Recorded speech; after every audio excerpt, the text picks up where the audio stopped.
residents of Freedom Village. This is John Bruner, your Executive Director, and welcome to our February Village meeting.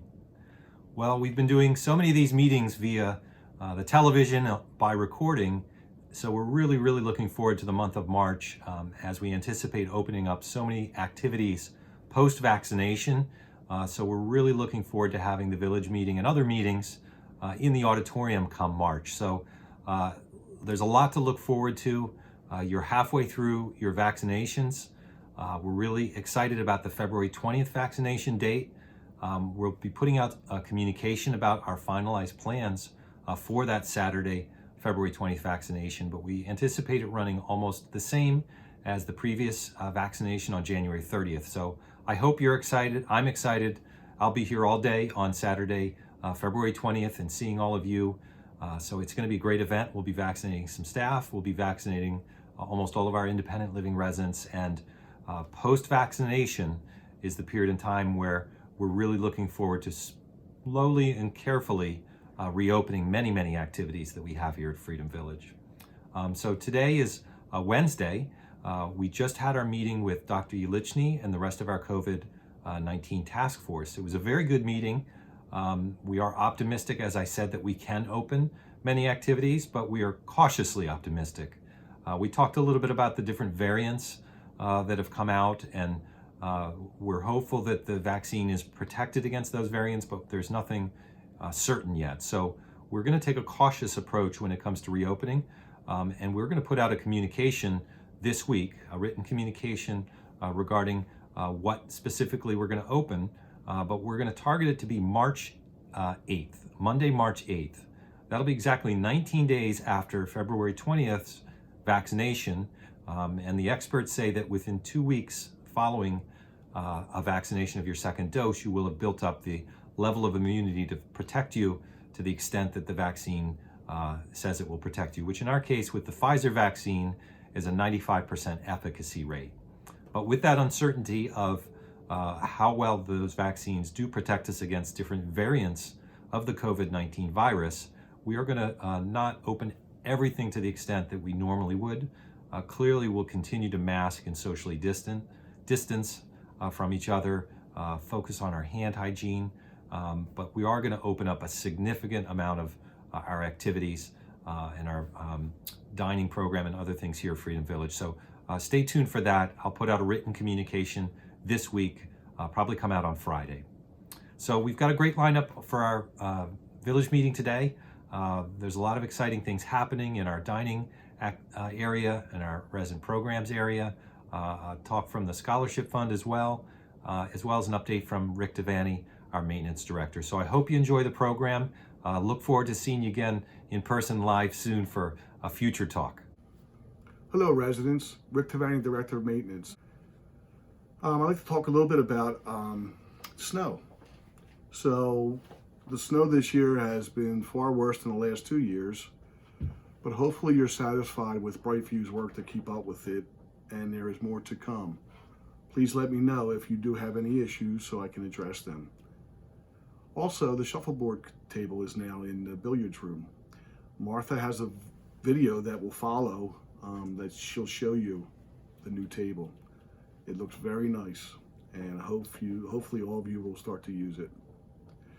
So I didn't have much to talk about this month because I know it's a very busy schedule, but I'm really looking forward to our committee meetings starting again, our landscaping committee meeting, our building maintenance committee meetings. So hopefully, since we'll be vaccinated, that we can start to resume some, what they call normal activities. So thank you for your time, and hopefully you'll have a great day and a better month, and no snow. Let's go spring. I think it's 36 days to spring. So thank you.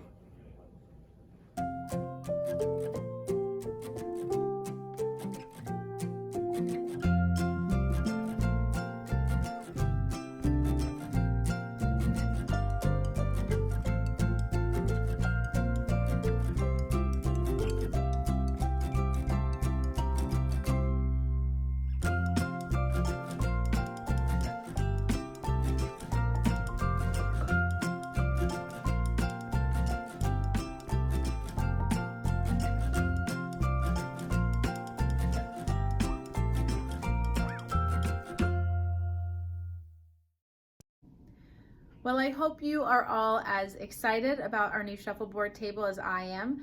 It's been quite some time with planning and preparation to get where we are today, having our new shuffleboard here in Independent Living. So I want to thank all of the residents who helped with all the planning and kind of just troubleshooting.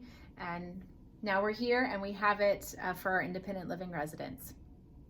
For those of you who don't know what shuffleboard is, we are going to be producing a short video, kind of a tutorial about shuffleboard, telling you the rules, telling you how to play, maybe showing you a little bit about how to play, so that when it comes time to reopen and get shuffleboard on the schedule, you already know how to play, you already know what to do, so you just have to come down and try for yourself.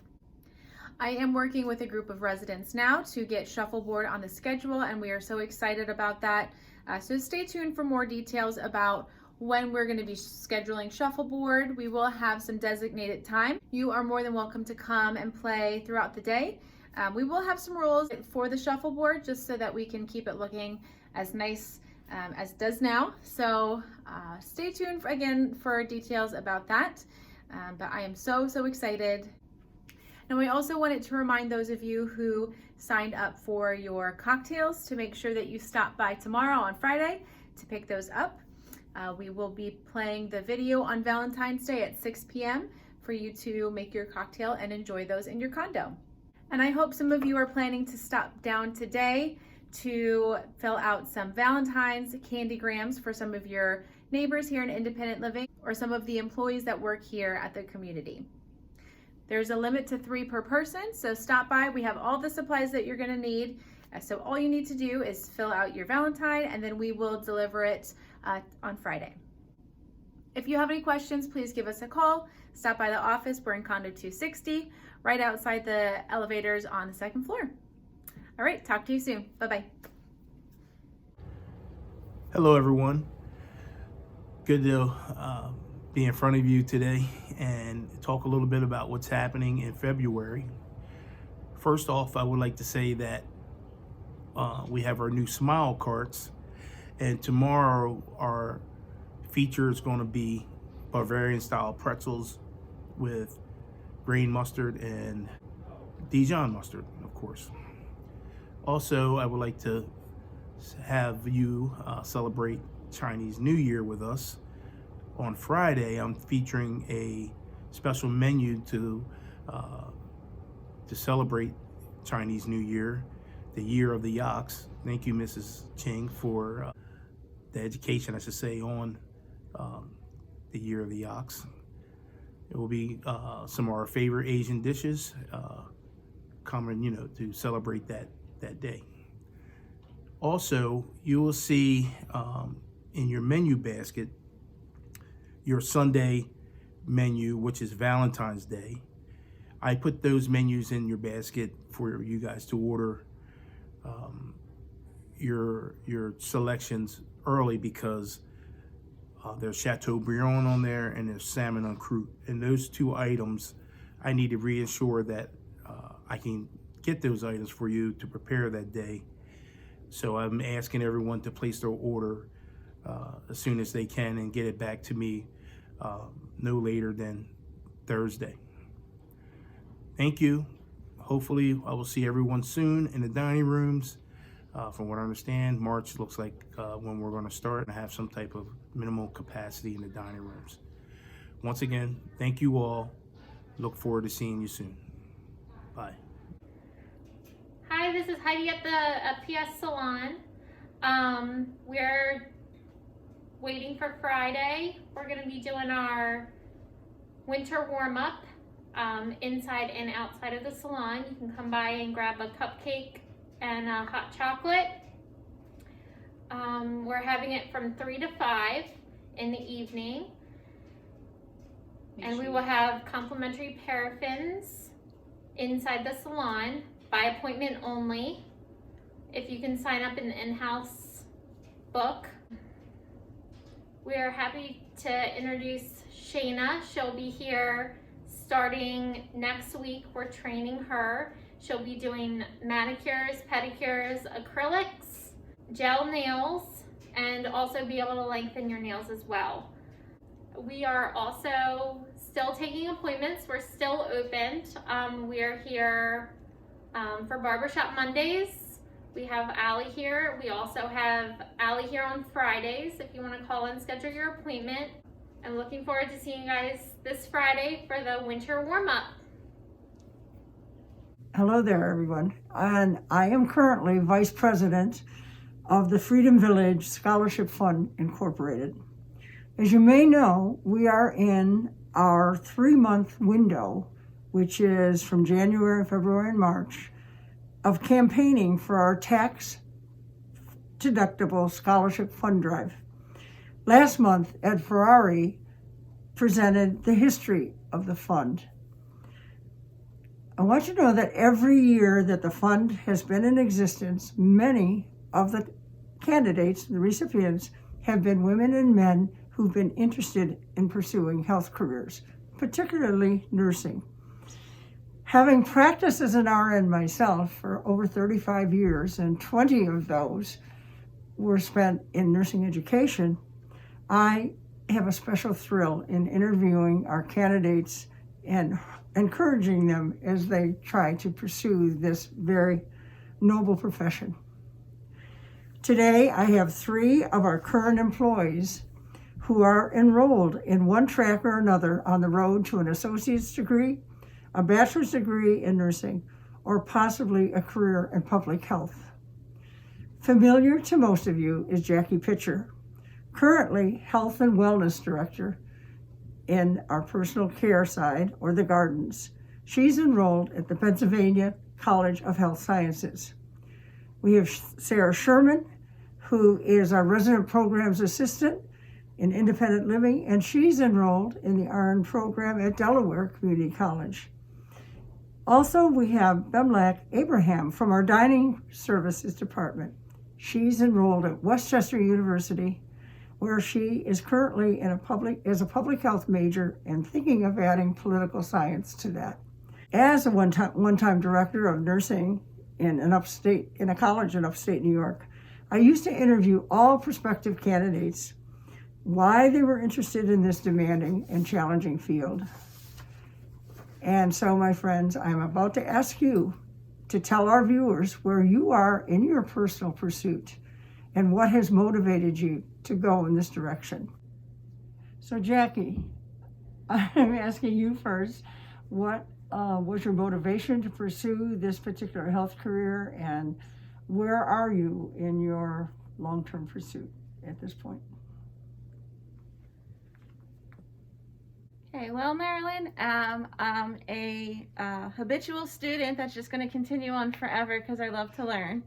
No, I should be done in the fall with my degree.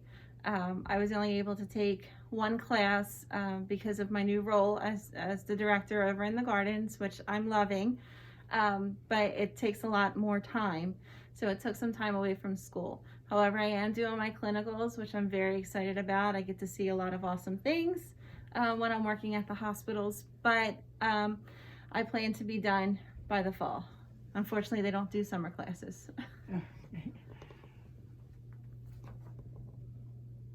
Now, you've been at this a long time, and you've been at many steps along the way, as I understand, but what has been the most challenging for you so far? Is it something like a particular course, a financial need, the scheduling, or is it something else that has challenged you?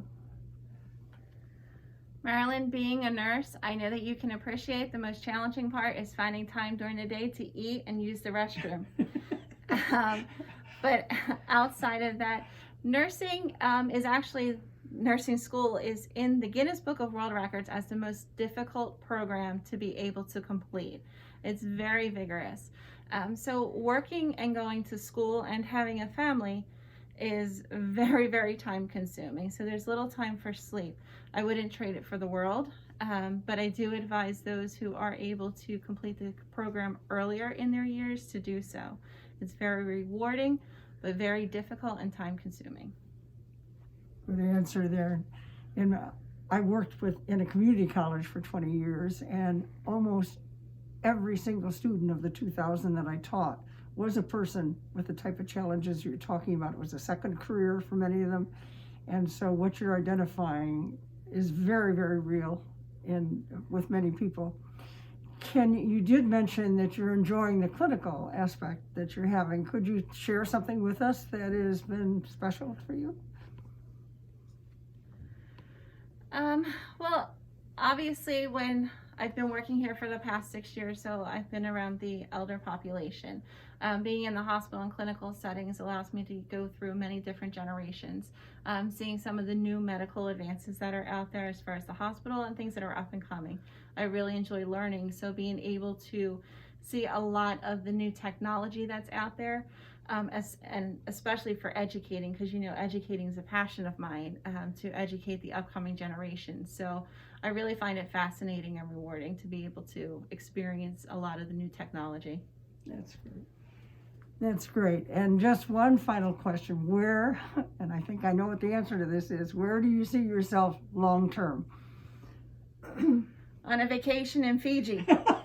That's going to be my reward for myself when I'm finally done, before I eventually decide to go on to the next level.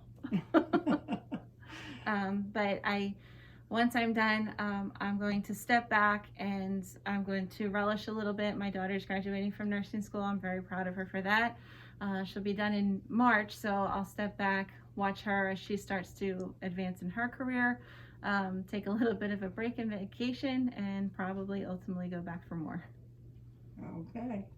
From the day we moved in here, and I had the experience of meeting this superb woman, I told her, did I not, that she should put education as one of her goals, to be an educator, a nurse educator. She is superb, and I'm going to keep bugging her to pursue that degree. Okay, thank you very much. Thank you. My questions to Sarah are the same. Where are you in this pursuit and what brought you here? And then you could continue any particular challenges that you've been facing getting there. Thank you. So I'm in my final semester of my associate degree, so I'll have my RN when I'm finished. I guess I wanted to go into nursing when I was a caregiver here, so just kind of working with all the residents here and being able to help them along with whatever situation they were going through with their health really intrigued me. So I figure what better way to do that forever than nursing. So here I am. And I think everything about nursing school has been challenging. I think I cry more than I've ever cried in my entire life. But I think the most challenging thing for me not being a nurse yet has been COVID, and trying to navigate nursing school and all the skills that you need to learn online. So we're really grateful and excited to go back to clinicals this semester and get some more hands-on experience. So we'll see where this takes us. Great. Oh, that's good. You've been at this a while, and you've been at various levels along the way. And what have you found possibly the most gratifying experiences to date? I think for me, the most gratifying experiences were during clinical days, where you get to work with patients and their families and make a difference in what's happening with them at that moment. And having somebody trust you, even though, you might not have no idea what you're doing. And a lot of days I did go in and I'm like, I have no idea if I know what I know. And so leaving at the end of the day, knowing that I was able to make someone happy or satisfy their needs and, solidify that I did know it, was really gratifying. That's so good. That's so good to hear. And what I think nursing students should be reminded of ever so often by their instructors is that in the rank of the most respected professions that are known to mankind, nursing continues to rank number one, even above physicians. in terms of respect to the community, because they know that we are putting them first. And that is just so very special. Okay, long term, where do you see yourself going? So I think long term, I'm not really sure where nursing's going to take me. I do want to go back to school eventually and start towards my bachelor's and so on. I want to stay within the senior population. I enjoy that. Not a lot of people want to. I don't really know why, but they asked me why I would want to do that. So, and I don't know. I think I'm comfortable. I think that I've been here so long that I'm able to interact with seniors in a way that maybe some of my classmates can't, just because they aren't sure what to say, or so I enjoy working with seniors, and I think they kind of get forgotten about sometimes, and they deserve quality of care too, so hopefully I can provide that in the long run. I had told Sarah earlier that if she shared that she wanted to work with seniors, I'd probably get up and give her a forbidden hug during this time. And all those years that I was a nursing educator, if a prospective student told me that they wanted to work in geriatrics, and I was only in my 40s and 50s at that time, I did give them a hug, because for some reason, it's not, everybody thinks, pediatrics or the ER or the OR are the exciting parts, but where you really feel the sense of satisfaction is working in gerontology. And I'm so pleased to hear you say that, and that's great. And I wish you every success, that. Thank you so much for sharing your story today. Our next candidate to interview is Bemlek Abraham, a very special young lady. You were born in another country, correct? Was. Where was that? Ethiopia. So. In Ethiopia. And Bemlek had started out as a nursing major at, if I'm correct on this, at Westchester College, University rather. And when I called her to talk to her, she told me that she's actually changed her mind a little bit, and her major is now public health and possibly political science combination. Great, what a timely topic to be pursuing. So Bemlek, tell us why you are going to pursue these two fields, why that's important to you. So actually, initially I was a nursing major. What made me change my mind was after COVID began, I started seeing how politics and society really does play such a huge role in healthcare and health prevention. So I realized I had more of an interest in the social aspect of healthcare as opposed to direct healthcare. Mm-hmm. And I thought, public health would be the perfect choice for me. And I'm a little bit interested in political science. So I'm planning to incorporate that and overall improve the quality and accessibility of healthcare. As you know, it's just such a difficult topic, a touchy topic, but I plan to work ahead in the future and improve it. Absolutely. And what have been the challenges? I mean, you're just a freshman, not just a freshman, a very busy freshman. What are you finding to be challenging in your pursuit? So because I'm a freshman and during these hard times, I found that the most difficult part, as Sarah said, was COVID. And in a way, it has helped me just because I've had a lot more free time and I've had more space to have a lot more classes. So as I explained earlier, I actually am taking 6 classes right now. I took 1 over winter break, and I took 7 classes in my first semester. And I only did this just because I was at home and I had nothing else to do but, be on my computer and study. So in a way, this did help, but I did have some difficulty with the studying aspect just because I'm cooped up in my room on a computer, and the social interaction, the college experience isn't there. So that's the only difficulty I've found so far. Yeah, I can understand that.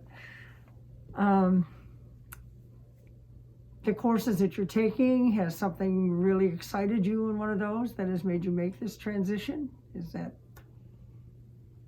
Yeah, so actually I'm taking a couple of introduction to health courses right now. I mentioned earlier to Mrs. Hurlbut that I'm taking a transcultural health class, and it's really opening up my eyes to how outside aspects affect everyday health. And these everyday aspects should be acknowledged by everyone, and everyone should be aware of these obstacles that, you know, we don't notice every day. And I found it so interesting how the smallest things could affect everyday well-beings. Can you give an example? Yes, just where you live and how you're able to access a doctor, proper insurance, proper job to secure insurance, how much you pay in taxes, and just so many aspects go into the general well-being of you and your family and loved ones. Excellent. Yeah. And lastly, where would you like to see this take you, this career that you're creating for yourself, really? So as I said, I was born in Ethiopia, and after I graduate college, I plan to go back to Ethiopia and work with the Ethiopian government there and health organizations there to improve overall healthcare in Ethiopia, just because I've seen my own people suffer, and without the proper resources and education, no one can really see the success that we want to see. So I'm going to take my knowledge and the resources I have back home and help those in need there. Fantastic. I can tell you, you take with you the good wishes of everyone who knows you, Bemla. That's a very noble goal. I'm so pleased that you were able to make time in your very busy schedules to come share with us your personal story. It means a lot. Our residents can be very sure that their contributions are being well directed. And at this time, I just want to give you all a gentle reminder that checks for the tax-deductible contributions should be made out to the FVB Scholarship Fund Incorporated and can be put in the in-house mailbox 33, which belongs to John Hall, the treasurer of our fund. Thank you very, very much. And I know that you will join with me in wishing all three of these fine, fine candidates absolute success in their goals. Thank you. Thank you all for joining us today for today's village meeting. Look forward to seeing you again soon. And for those of you that are wondering about how I'm feeling great. I feel like myself. I could say I'm 100% as good as I've ever felt. So happy to be back. And thank you again for thinking about me. Have a wonderful day.